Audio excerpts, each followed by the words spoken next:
Good morning, everyone. Thank you all for joining us today for the 10th Academia Latin America Ultrasound event. It is a pleasure to have you here. I'm Justin Liu from Myri, the medical imaging product line marketing manager of LATAM.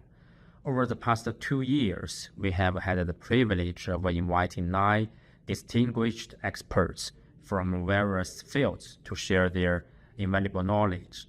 These sessions have covered key areas such as obstetrics and gynecology, radiology, point-of-care ultrasound, and cardiovascular. Today, we are honored to welcome Dr. Lizaldiga, who will be sharing insights into the role of intrapartum ultrasound in modern obstetrics care. Last year, we launched the Myri 2025 project worldwide, a major milestone for our organization. This project includes the introduction of Elite advanced courses developed in collaboration with Albert Einstein Hospital in Brazil to offer specialized training in liver ultrasound solutions.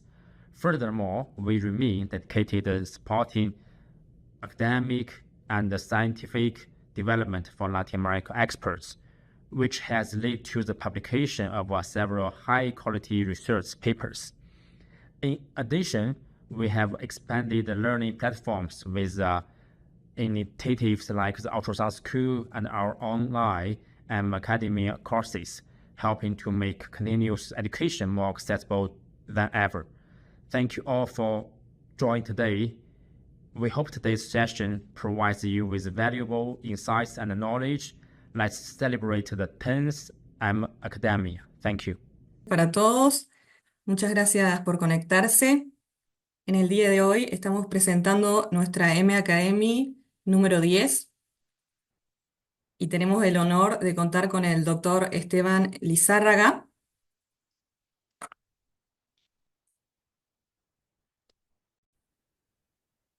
El día de hoy el tema es el rol del ultrasonido intraparto en la atención obstétrica moderna. El doctor Esteban es especialista en ginecología y obstetricia y medicina materno-fetal. Es egresado del Instituto Nacional de Perinatología. Es fellow en ultrasonido intraparto en Ospedale Maggiore Università de Parma, Italia. Y trabaja en el Instituto de Salud Fetal, Diagnóstico Prenatal, Terapia y Cirugía Fetal. Muchas gracias, doctor. Y le paso la palabra. Comenzamos el webinar. Y una cosita antes de arrancar. Todas las preguntas que tengan las pueden ir escribiendo en el chat y al final vamos a hacer una sesión de preguntas y respuestas. Gracias. Muchísimas gracias por la invitación. Para mí es un honor estar aquí el día de hoy con ustedes y participando en este seminario número 10 de MinRay, la Academia de Ultrasonido. El día de hoy pues me da mucho gusto estar aquí con ustedes y poder platicar acerca de un tema que me apasiona mucho, que es el ultrasonido intraparto. Vamos a hablar tanto del rol que genera actualmente en la atención de la obstetricia moderna y más allá del rol, quisiera compartir con ustedes la técnica, cómo se realiza, lo que observamos y cómo podemos adaptar todos estos conceptos para una atención actual más humanizada en la paciente, siendo un poco más reservados al momento de hacer una invasión, al momento de hacer una revisión vaginal. Y a partir de ahí, pues vamos a ir observando todos estos conceptos que vamos a estar hablando el día de hoy. Muchísimas gracias. Y pues bueno, vamos a comenzar. Tenemos que tomar en cuenta que el ultrasonido intraparto es una herramienta que nos va a permitir de manera actual poder hacer una evaluación objetiva del trabajo de parto en comparación a lo que nosotros podemos observar y analizar en nuestra exploración física.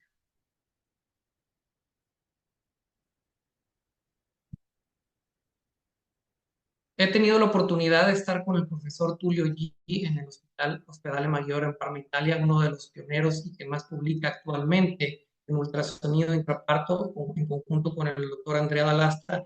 En el último par de años he tenido la oportunidad de ir adaptando estos conceptos y tratar de promoverlos tanto en México como en América Latina. Hay que entender El ultrasonido es nuestro mejor instrumento diagnóstico que nos permite evaluar al feto como paciente. Entonces, bajo este principio, aprovechar todo su potencial nos ha permitido desarrollar diferentes líneas de investigación.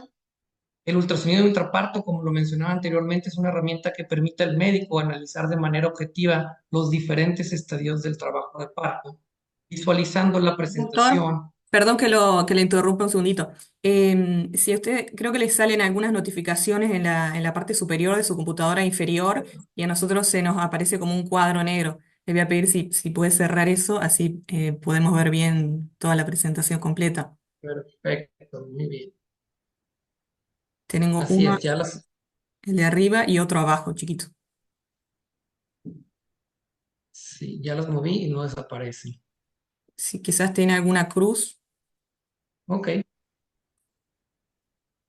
está mejor. Sí, abajo hay un cuadrito, no sé si se lo puede cerrar también. Ese no lo veo. Yo no lo veo, no lo visualizo. Ok, doctor. Ahora veo a ver si podemos solucionar. Muy bien. Entonces, estos conceptos realmente no solo parten de revisiones y publicaciones actuales. Tenemos ya algunos conceptos que datan más de 20 años, en donde pues prácticamente no solo las publicaciones actuales y los artículos que se han publicado en este último par de años o en esta última década, pues nos hacen enfatizar que el ultrasonido intraparto puede ser utilizado durante la evaluación de la paciente en los diferentes estadios del trabajo de parto.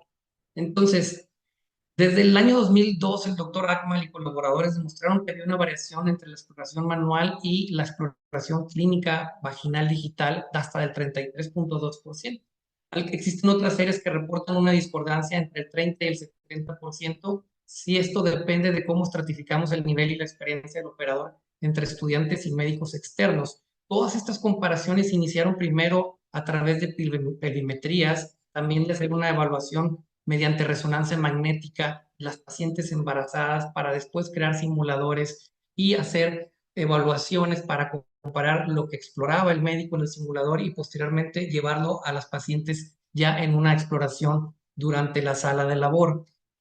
Nosotros, bajo este concepto, hicimos un estudio, una prueba piloto en el Hospital Regional Materno Infantil de Monterrey, en donde prácticamente y rápidamente evaluamos y también identificamos que esta discordancia que se reportaba anteriormente en las diferentes líneas de investigación también estaba presente en nuestro hospital. Tuvimos, mediante un análisis de capa Cohen, una baja correlación entre la exploración física y los hallazgos del ultrasonido intraparto, teniendo una discordancia de entre el 40% entre la explicación del médico al determinar la variedad de posición y también la estación de la cabeza fetal.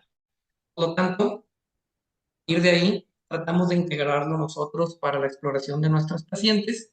Y en el año 2018, el doctor o el profesor Tulio G publica la primera guía que sale publicada en la ISUOC, en donde él identificaba Doctor, cuatro, perdón que cuatro, lo vuelva a ajá, interrumpir.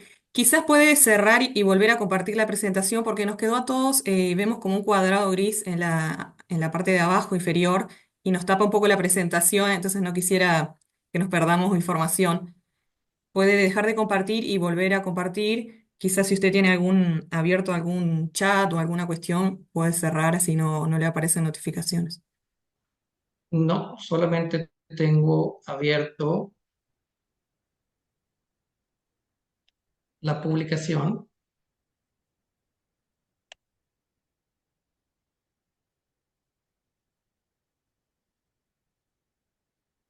Bueno, probemos de nuevo, quizás ya se va ahora.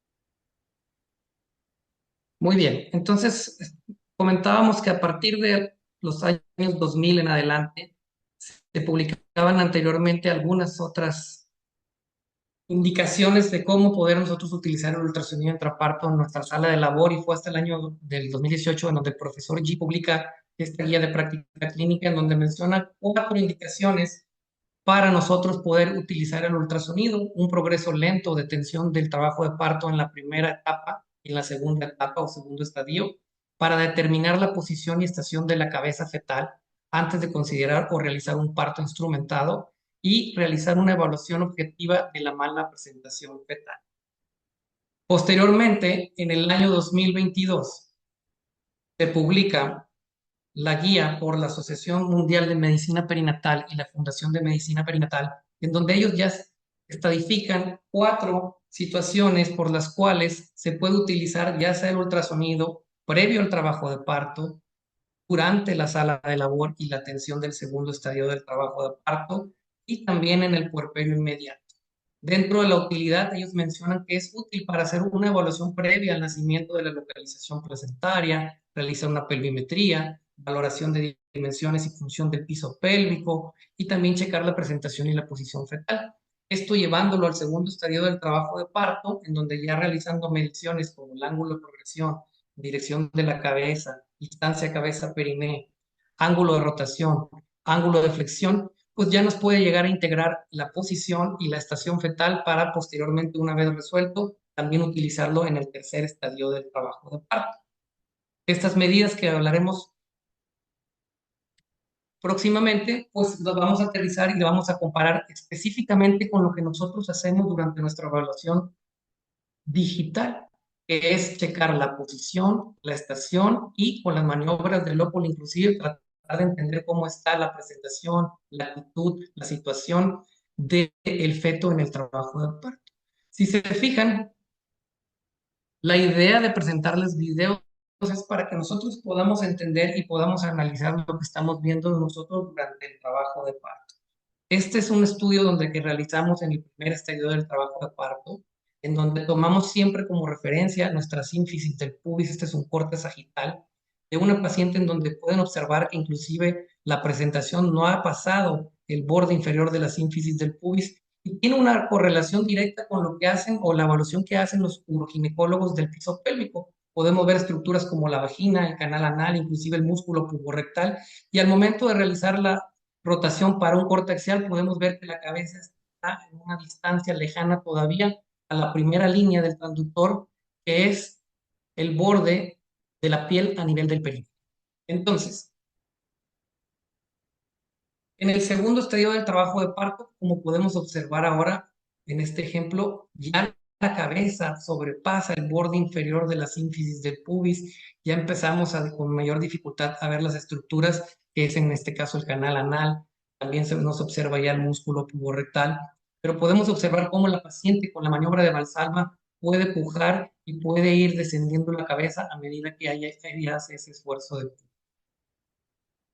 Lo mismo durante el tercer estadio del trabajo de parto, podemos observar en este video cómo después del alumbramiento, en donde va saliendo la placenta, se empieza a generar este lago, esta hemorragia, que en dado caso, cuando nosotros no generamos esta compresión y este masaje uterino, no se llega a detener. Aquí podemos observar cómo el médico en este estudio que publicamos en un cartel en el Congreso, pues podemos observar cómo con el ultrasonido llegamos a comprobar que una vez que realizamos el masaje uterino, este espacio a nivel de la cavidad endometrial va desapareciendo y cede la hemorragia.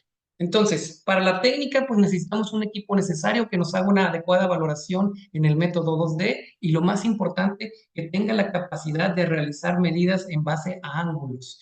Yo tengo la posibilidad de trabajar con el MX7, que es un buen equipo, es un gran equipo con una muy buena resolución y que me permite como manera complementaria realizar durante el trabajo de parto, determinar la dilatación cervical, la altura de la presentación, la posición fetal, la estación fetal y sobre todo también la flexión de la cabeza del feto. Mientras esto, mantenemos la esterilidad, ya que es un procedimiento no invasivo en donde le ponemos una funda al transductor y no estamos haciendo tantos tactos vaginales que nos pueden llevar a tener un mayor riesgo de infección. Dentro de su utilidad podemos evaluar la presentación, la posición o malposición de la cabeza fetal y la estación fetal junto con el progreso del trabajo de parto. Esto mediante la presentación, haciendo una evaluación suprapúbica, ya sea axial o longitudinal, para tomar en cuenta el ángulo de flexión occiput-espina, mentón-cabeza y checar si el feto viene en una presentación anterior o posterior.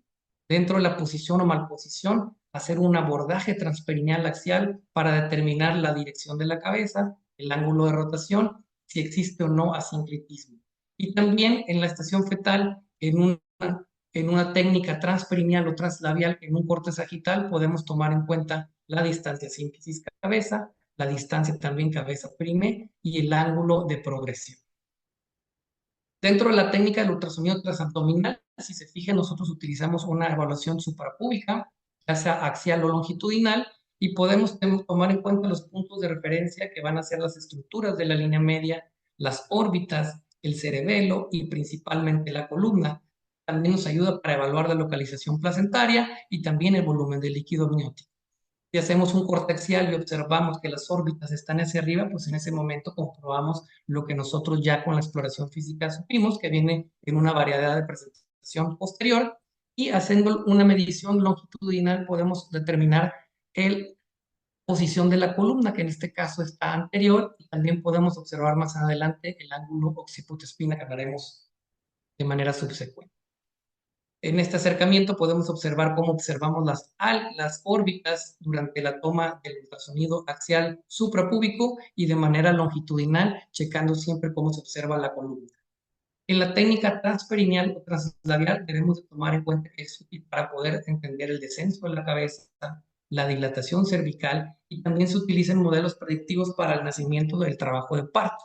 Tomamos como puntos de referencia las estructuras de la línea media, que es la propia línea media, los tálamos y las estructuras de la fosa posterior. El transductor se coloca entre los labios mayores o el nivel de la horquilla posterior y hacemos una evaluación tanto axial como sagital. Y esto ya está reportado que inclusive cuando no se utiliza el ultrasonido puede haber tasas de un mal diagnóstico de hasta el 50%.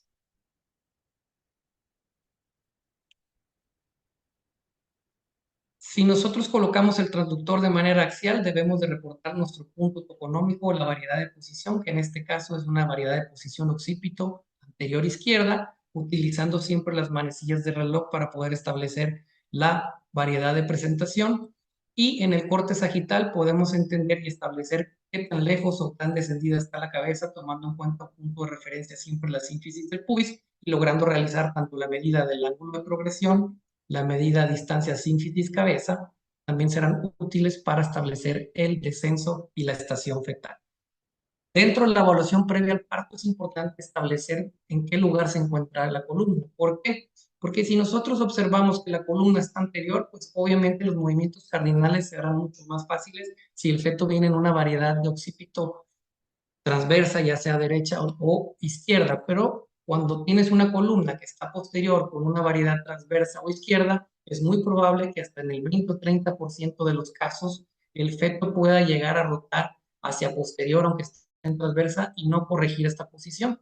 Hay estudios que han demostrado que la columna juega un papel importante para establecer qué predicción podemos nosotros tener para ver si este feto va a rotar o no, y en sí, teniendo en cuenta esta predicción, poder tomar decisiones de si no hacemos lo correcto para corregir esta posición, seguramente este parto terminará en un parto instrumentado o una cesárea. Es importante establecer en qué lugar se encuentra la columna en relación a las manecillas del reloj, y también en este caso podemos observar cómo la espalda o la columna del feto se encuentra en una variedad posterior, prácticamente a la hora de las 6, y difícilmente este caso rotará anterior si no hacemos algo necesario. Todas estas medidas las podemos integrar, como también lo sugería en el artículo del sonopartograma publicado en el 2023 en la revista del American Journal, en donde todas estas mediciones que nosotros podamos ir identificando por ultrasonido las podemos ir adaptando a los partogramas que tenemos convencionales, y en donde podemos reportar si el feto tiene caput, como lo podemos ver aquí en la imagen, si existe moldeamiento, que son signos de complicación, en qué lugar se encuentra la columna, la variedad de posición y las diferentes medidas que hablaremos más adelante. Otra de las cualidades que nos puede dar este tipo de mediciones es que podemos hacer una evaluación directa de la dilatación cervical sin hacer un tacto vaginal. Podemos continuar una vez que se revisó a la paciente y que se revisó la pelvis de manera clínica, sin necesidad de estar haciendo tacto vaginal.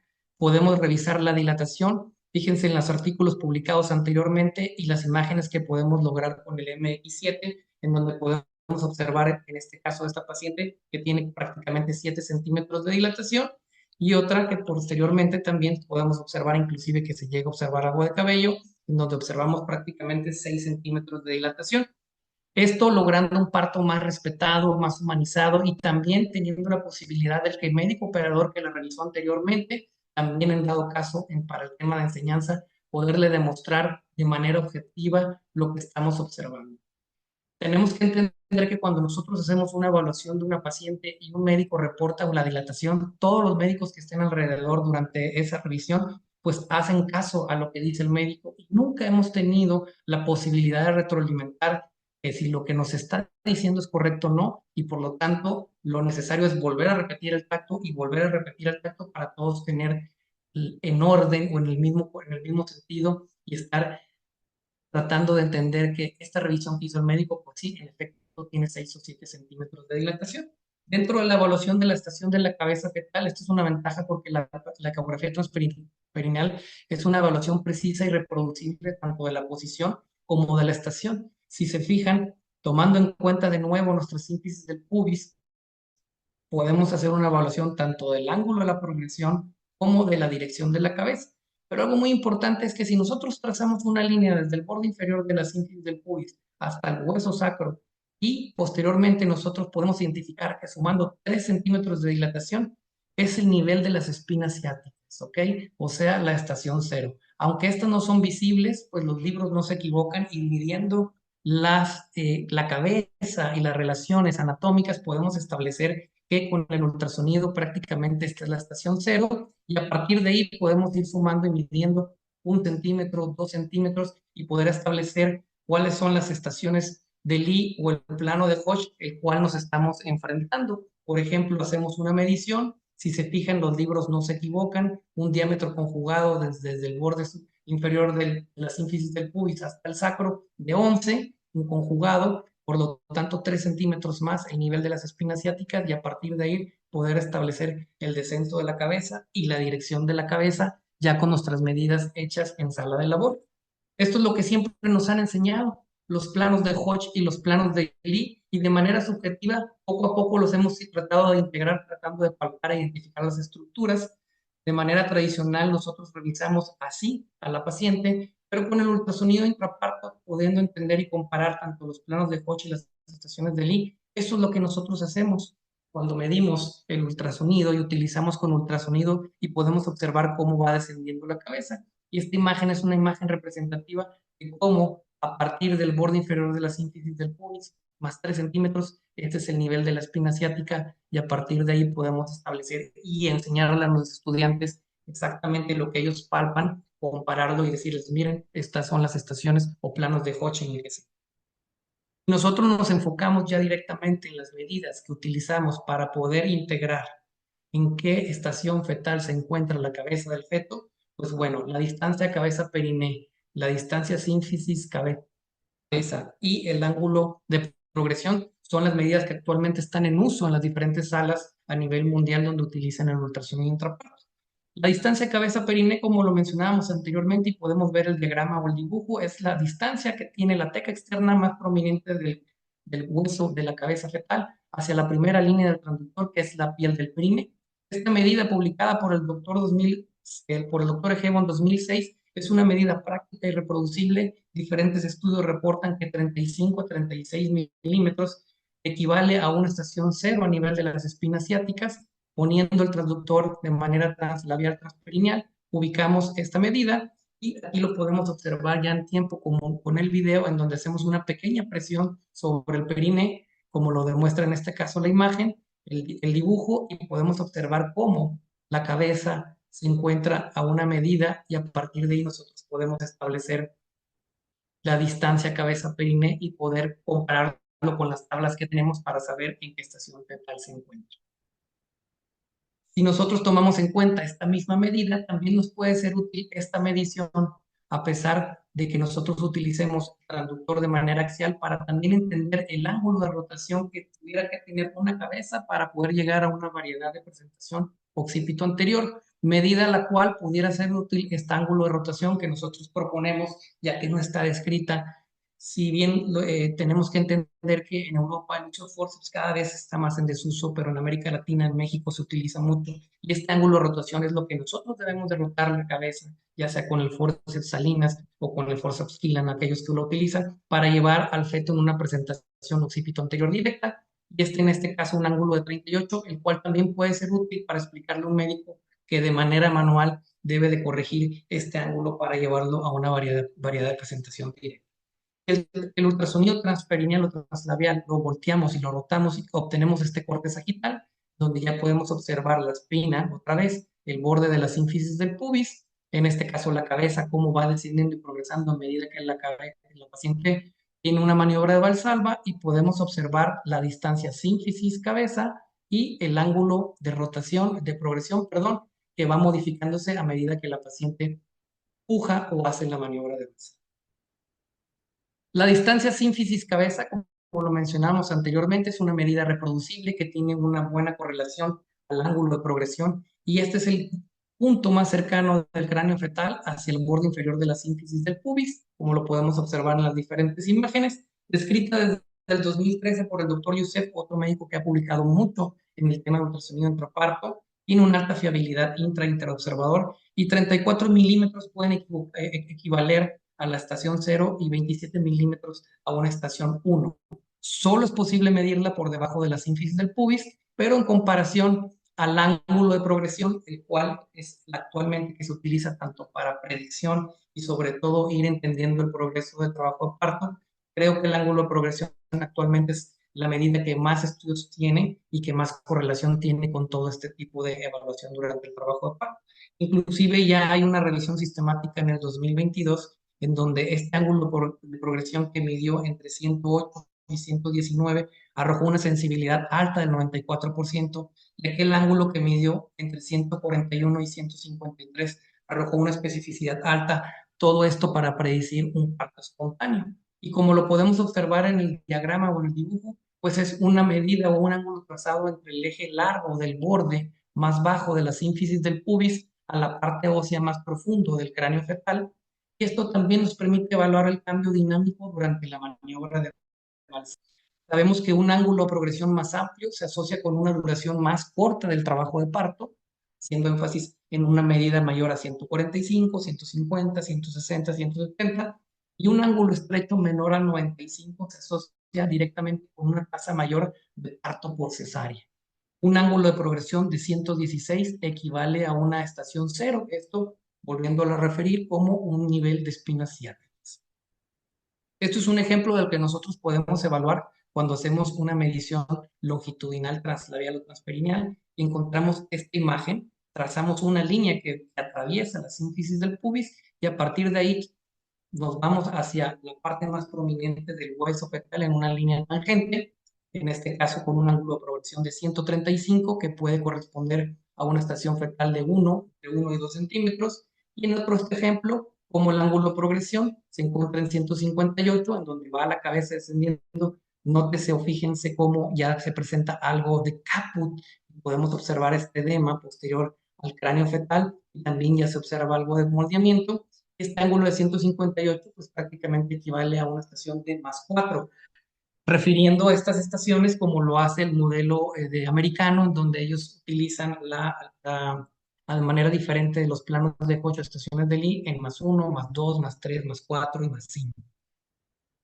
Este es un ejemplo de lo que pasa cuando le pedimos a la paciente que realice una maniobra de Valsalva, y nosotros podemos observar de manera dinámica cómo se modifica el ángulo de progresión. Si se fijan, cómo va pujando la paciente y el ángulo de progresión se va modificando, trazando de nuevo la línea a través de la sínfisis del pubis. Observamos cómo al inicio del pujo la paciente presentaba este ángulo de progresión, y más allá del pujo en su capacidad máxima prácticamente ya llega hasta un 170, 180.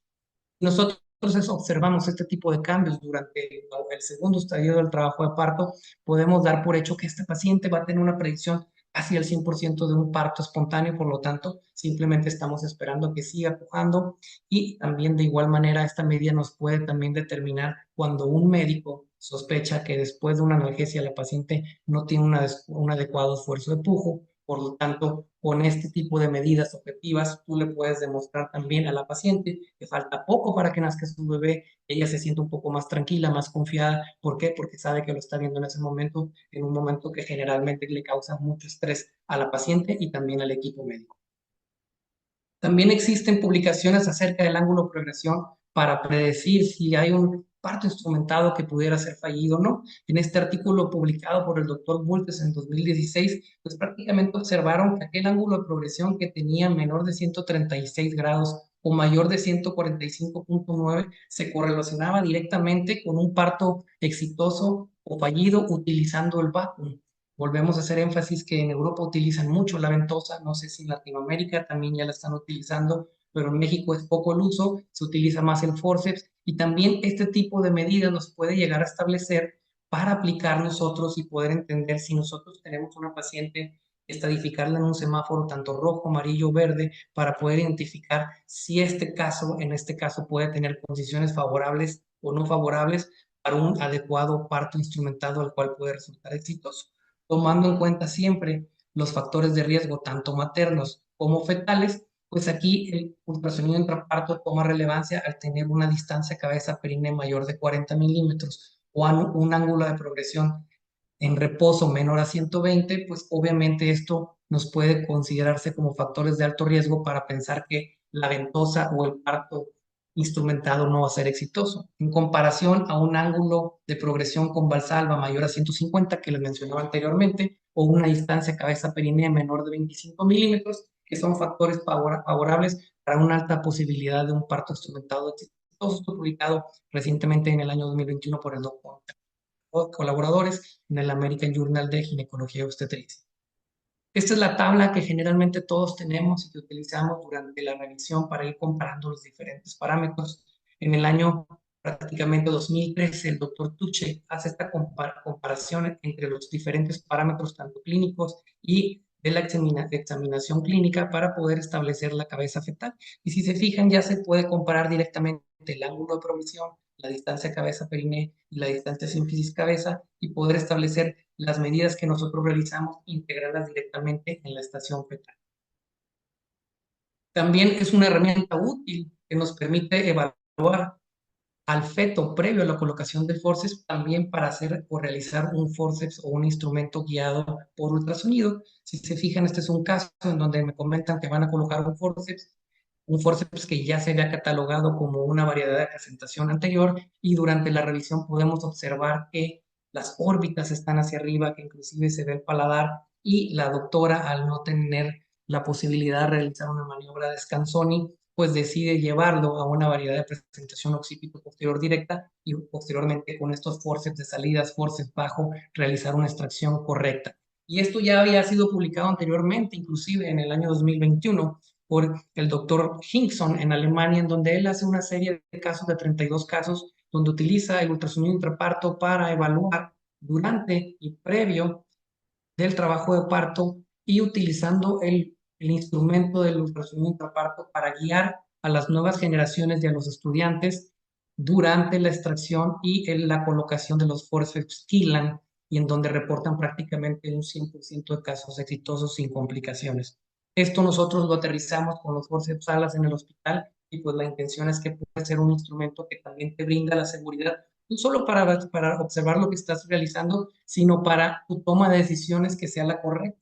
Observen cómo en este otro caso de forceps prácticamente se ve ya demasiado tapping, ya los médicos inclusive se dificultaba valorar directamente la variedad de posición. Podemos observar de nuevo la sínfisis del pubis, el ángulo de progresión, como a pesar que la paciente puja, no lo lleva más allá, tenemos que hacer un periodo expulsivo un poco menos prolongado, más corto, hacer un acortamiento de este periodo, se decide la colocación del instrumento, y siempre tomando en cuenta que también te brinda esto, la posibilidad tú de identificar ya de manera objetiva, de manera métrica, si este forceps es un forceps alto, medio o bajo, y tener evidencia inclusive para si en este caso llega a haber una complicación o revisión de caso, poder notificar tanto al encargado del área o inclusive en la guardia o a los diferentes colegas cómo se encontraba el feto previo a la colocación del forceps, y tener evidencia, inclusive si es un caso médico de legal para determinar que la posición y la toma fue correcta y que los forceps estaban adecuadamente colocados, sospechando que era un forceps de salida, un forceps bajo, un forceps medio y nunca un forceps alto. El rol del ultrasonido también es algo que se puede utilizar tanto para observar las malpresentaciones y las malposiciones fetales. Podemos evaluar directamente el asinclitismo, siempre tomando en cuenta la presencia de la línea media y tratando de determinar si lo que observamos es un parietal más cargado hacia el anterior o posterior y comprobar que este feto está asinclítico, que a lo mejor difícilmente no generará sus movimientos cardinales y si no lo corregimos también se puede prolongar o puede terminar una cesárea de urgencia. También nos permite evaluar la deflexión fetal. Comentábamos al inicio que este ángulo occiput-espina nos podría ser útil para nosotros entender si un feto tiene una adecuada flexión de la cabeza o viene una deflexión, como lo podemos observar en este caso. Obviamente en los casos de presentación de cara es muy sencillo, pero es muy difícil en la maniobra de Leopold o con la exploración poder identificar cuando tenemos una deflexión fetal, como en este caso que se observa de 109, lo cual indica una deflexión de la cabeza. ¿Por qué? Porque ya hay estudios que han reportado que un ángulo occiput-espina menor a 125 aumenta el riesgo de cesárea y mayor de 125 disminuye la duración del trabajo de parto. Doctor Shetty en 2022, en un caso en una serie de 99 pacientes, donde toma un punto de corte de 125, reportó una sensibilidad y una especificidad que cuando era menor, pues obviamente se asociaba directamente a un arresto del trabajo de parto. Por lo tanto, podríamos considerar que cuando es menor a 120, hay resultados estadísticamente significativos que te dicen que muy probablemente terminaremos en cesárea. Y si nosotros observamos esto de la manera de deflexión fetal, cuando observamos la cabeza o la columna en una variedad de presentación anterior, también es posible identificarlo cuando el feto viene con la columna hacia atrás o en una variedad de presentación posterior, obviamente viendo una hiperextensión de la cabeza y reportando esta medida que se llama ángulo mentón-pecho, en donde realmente pues trazamos una línea que va sobre el tórax y el mentón del feto y que prácticamente un ángulo mentón-pecho mayor a 33 se asocia directamente a mayor riesgo de cesárea, con una sensibilidad del 93 y una especificidad del 63%, valores predictivos del 60%, y que generalmente si nosotros no identificamos esto, pues obviamente también nos puede llevar a un trabajo de parto que no avanza, que se prolonga y que también puede considerarse como una cesárea de urgencia una vez que el feto ya está muy descendido y nos puede complicar inclusive la resolución vía abdominal. En este artículo que nos tocó trabajar y publicar en el año 2023, también identificamos que el ángulo mentón-cabeza, en este caso lo que podemos hacer en el mentón-pecho es tratar de identificar si el ángulo tiene un punto de corte mayor o menor a 36 grados, qué tanta posibilidad había de que este feto que estaba en posterior rote hacia transverso y luego anterior o de plano se llegue a quedar en una variedad de presentación occipito posterior y que no se modifique. Por lo tanto, nosotros encontramos que teníamos una sensibilidad, una especificidad considerable para poder establecer que esta medida también puede ser útil para tratar de identificar aquellos fetos que no van a rotar. Esto publicado recientemente y mencionado también por Lexoc en agosto como una interpretación que pueda ser tomada en cuenta para tratar de establecer si la cabeza viene deflexionada, si este ángulo se presenta mayor o menor a 36, qué tanto es posible que esta cabeza rote. Este es un caso, por ejemplo, en donde me mencionan que la paciente probablemente venía en un occipito posterior, un trabajo de parto en la primera estadio del trabajo de parto, en donde hago una evaluación y lo primero que observamos es que pues prácticamente la columna viene anterior, pero si se observan, no es un caso que se está progresando lento por en el primer estadio, simplemente es un caso que viene deflexionado con un ángulo occiput-espina menor a 107, en donde aquí ya empezamos a tomar decisiones de, bueno, ¿por qué permitir en este caso que un feto que está deflexionado siga avanzando, siga dilatando, siga se medio abocando, encajándose, para que después en una estación prácticamente que ya supere la estación cero, pues difícilmente este feto vaya a modificar esa posición? Entonces, mediante algunas otras técnicas y algo de lo que estuvimos platicando con el doctor Dalasta, con el doctor G, utilizando algunas herramientas como la partería tradicional, pues nosotros normalmente, tomando en cuenta lo que el conocimiento de ellas nos dice que ellas son capaces de modificar posiciones con variedades de posición persistente posterior o de flexiones o sinclitismo, ya utilizando las maniobras del rebozo o las maniobras del gato-vaca, algunas otras maniobras que utilizan directamente ellas en la partería tradicional, podemos corregir directamente este tipo de ángulos. Este ángulo que estaba en 107, pues posterior a las maniobras lo logramos colocar prácticamente en 128 y la paciente continúa con trabajo de parto y tiene un trabajo de parto teniendo un bebé de 3,5 kilos con una gestación previa, pero que difícilmente esto se iba a modificar y teníamos el riesgo de que terminara en cesárea. Otra de las herramientas que nos puede ser útil o es para tratar de establecer cómo es la posición, cómo está la situación del feto y poder utilizar el ultrasonido como una herramienta para hacer maniobras de versión externa guiadas por ultrasonido. Si se fijan, donde observamos la cabeza de esta paciente que deseaba un parto y que pues normalmente venía en una presentación transversa y no corregía, pero una vez que identificamos las maniobras, podemos hacer corrección utilizando de nuevo la partería tradicional y colocando la cabeza en una presentación cefálica para posteriormente continuar y lograr un trabajo de parto.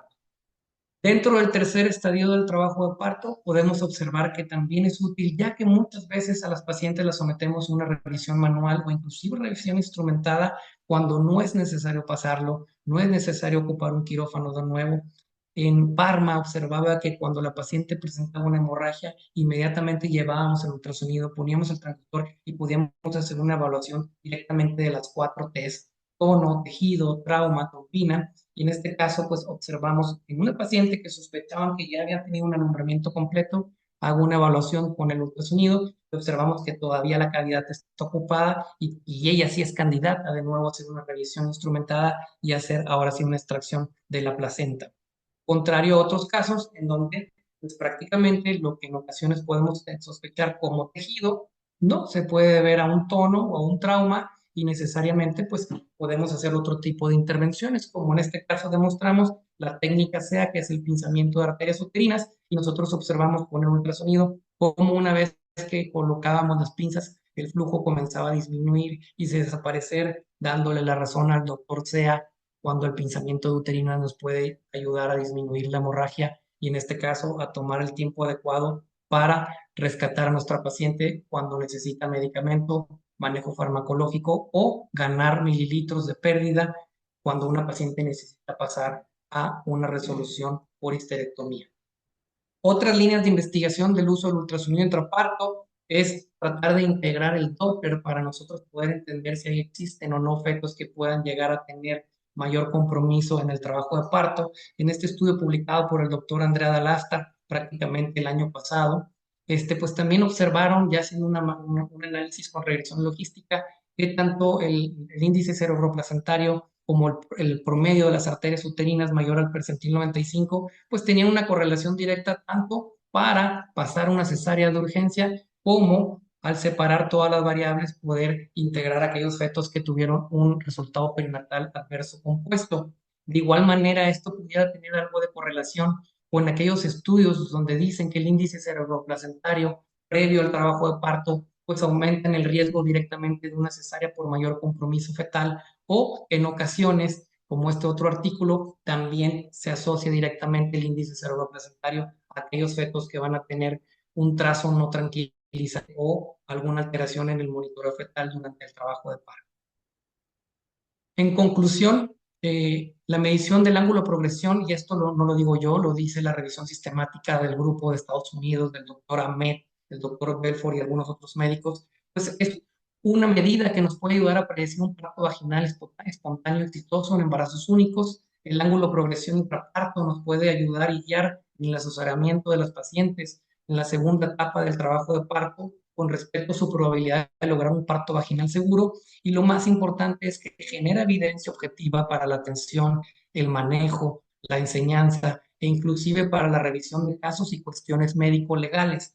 Y esto también no lo decimos nosotros, sino también lo dicen las pacientes en este artículo publicado también recientemente este año, en donde hacen un estudio simple y le preguntan a las pacientes cuál es la percepción de ellas del ultrasonido intraparto. Pues prácticamente el 80% no tuvo disconfort en comparación con la exploración vaginal y lo más importante es que el 88% sintió un estado de paz mientras se analizaba a su bebé con el ultrasonido, y lo más importante que también a veces olvidamos es que el 92% decían que esto no se correlacionaba de manera directa con la violencia obstétrica. Entonces tenemos un instrumento que nos permite hacer medible lo que antes no era medible, comparar lo clínico con la medición actual, y como decía el Galileo Galilei, todo aquello que sea medible, mídelo, y todo lo que no sea medible, hazlo medible. Muchas gracias a todos, muchas gracias a Minray por tener la posibilidad de compartir este trabajo, este proyecto. Muchas gracias a mi maestro Gerardo Sepúlveda por impulsarme a hacer todo este tema del ultrasonido intraparto, y sobre todo al profesor G, al profesor Dalasta y a Rubén Ramírez, gran amigo también de Perú, que actualmente están publicando mucho en este tema. Muchísimas gracias, y si tienen alguna pregunta, con todo gusto la responderemos. Muchas gracias, doctor. Excelente la presentación. Vamos a ir a la sesión de preguntas y respuestas. Así que si quieren pueden escribirlas en el chat o si alguien se anima a preguntar, no hay problema también.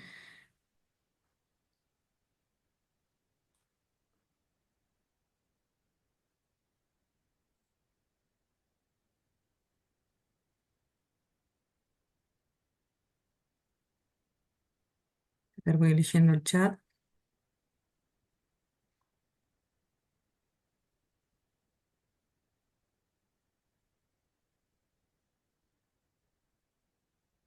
Bueno, veo que muchos aplausos, doctor, para usted.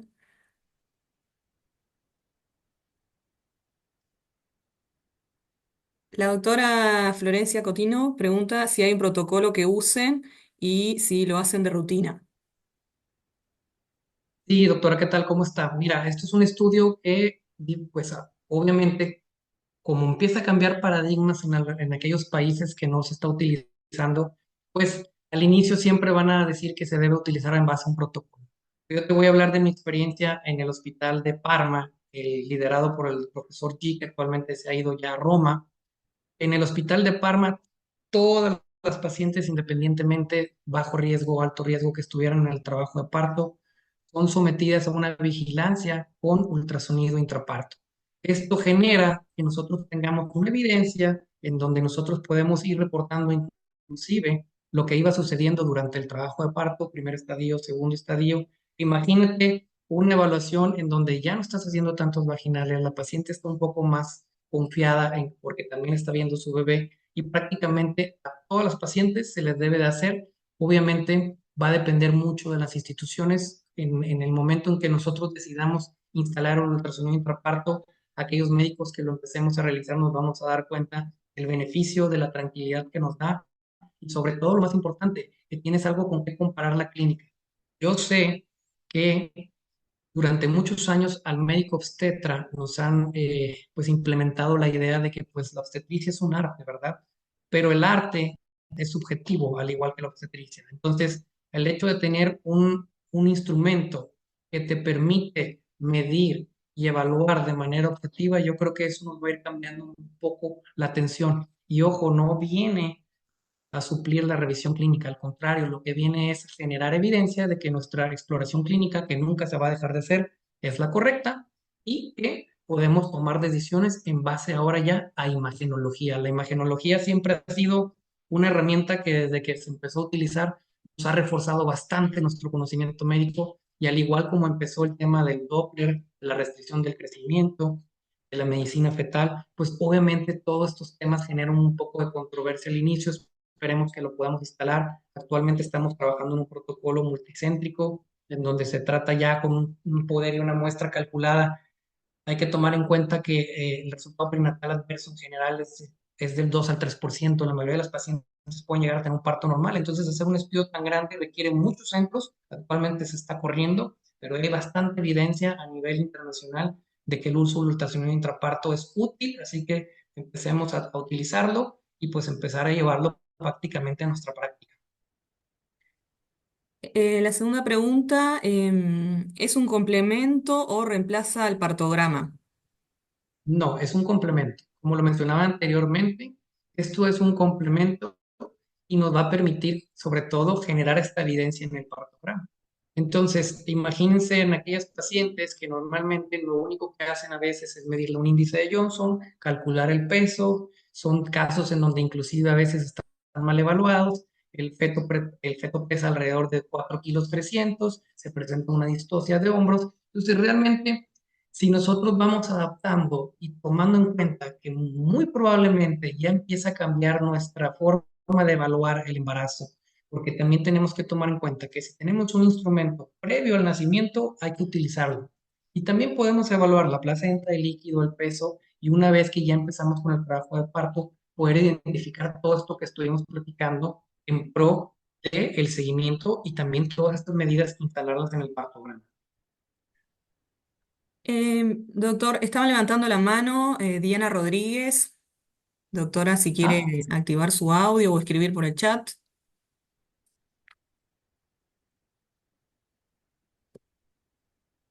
Si no, podemos leer una siguiente pregunta. A ver. Em, bueno, dice, si tienen un protocolo en Monterrey, podría compartírnoslo para saber cuándo y qué mediciones realizar en cada momento de trabajo de parto. así es, ya estamos por publicar una guía adaptada para que lo podamos observar nosotros también y leer en Latinoamérica, ya con mediciones, dibujos, imágenes y sobre todo, pues obviamente con todas las recomendaciones ya publicadas en esta guía de práctica clínica. Tú puedes descargar la guía de práctica clínica de la Asociación Mundial de Medicina Perinatal, está abierta, inclusive puedes descargar la guía de la ISOC del 2018 del profesor G. Hay muchos artículos que ya están disponibles, están abiertos. Entonces, falta poco para nosotros hacer ya nuestra publicación ya para Latinoamérica. Estamos trabajando en eso, pero prácticamente el protocolo es el mismo y las medidas son las mismas publicadas en la guía de práctica clínica de la Asociación Mundial de Medicina Perinatal. Lo puedes encontrar como WPAM y este artículo se publicó en el 2022 y el sonohistopartograma, para los que preguntaban si podía eh, digamos que va a venir a modificar el cartograma que tenemos actualmente, pues a lo mejor probablemente no, porque todavía falta que nuestros colegios adapten este tipo de método, pero no falta mucho, probablemente estamos ya ahora prácticamente tratándolo de integrar en los congresos, eso es un tema importante que en los congresos se empieza a hablar también acá en Latinoamérica, poder nosotros que somos los organizadores de los congresos darle un espacio a estas nuevas alternativas y trabajar en conjunto con los grupos que están haciéndolo ya de manera formal y que ya tienen muy buenas publicaciones. Por ejemplo, el Hospital de Parma, Italia, tiene una tasa de cesáreas muy baja, utilizando los nuevos conceptos del doctor Chandraharan para el monitoreo fetal basado en fisiología y el ultrasonido intraparto. Ellos reportan este año una tasa de cesáreas del 7% en pacientes primigestas, 40 y tantos por ciento en pacientes con cesárea previa. Entonces, es momento de integrar nuevas técnicas, es momento también de encontrar que la paciente, lamentablemente, que está en las salas de labor, durante muchos años se ha ido modificando nuestra práctica, se ha perdido el interés por estar vigilando el trabajo de parto como debe de ser, se ha perdido esta parte del lado humano, hay que generar ahora un parto más respetado, más humanizado, y si tenemos posibilidad de impactar también directamente en las estadísticas de Latinoamérica en cesárea, pues bueno, eso va a ser algo muy grande para todos, esperemos que en algún momento lo vayamos a lograr. Doctor, nos piden si podría repetir el nombre de la guía o si quiere la puedo escribir acá en el chat, así les queda. Sí, o si no, inclusive la podemos poner en la presentación si lo compartimos para que lo vuelvan a ver y ponemos la guía directamente para que le tomen una foto o un screenshot y podamos, en este caso, tener todos esta bibliografía, ¿verdad? Bueno,